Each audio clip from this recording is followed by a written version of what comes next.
สมความสิริจันโทวาดเป็นห้อยบาทอันขาแย้งเป็นห้อยแสงสองใบเรื่องไตอยู่บ่วายสมปฏิบต่างไตไข่ปองปัญญาภายโพดแก่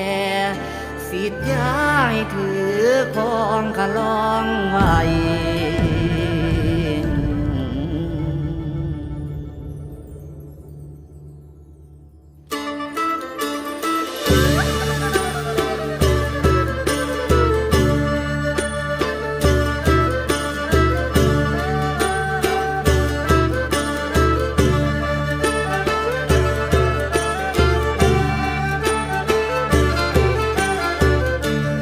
สมถ้วยข่าวายวางสุทธิกา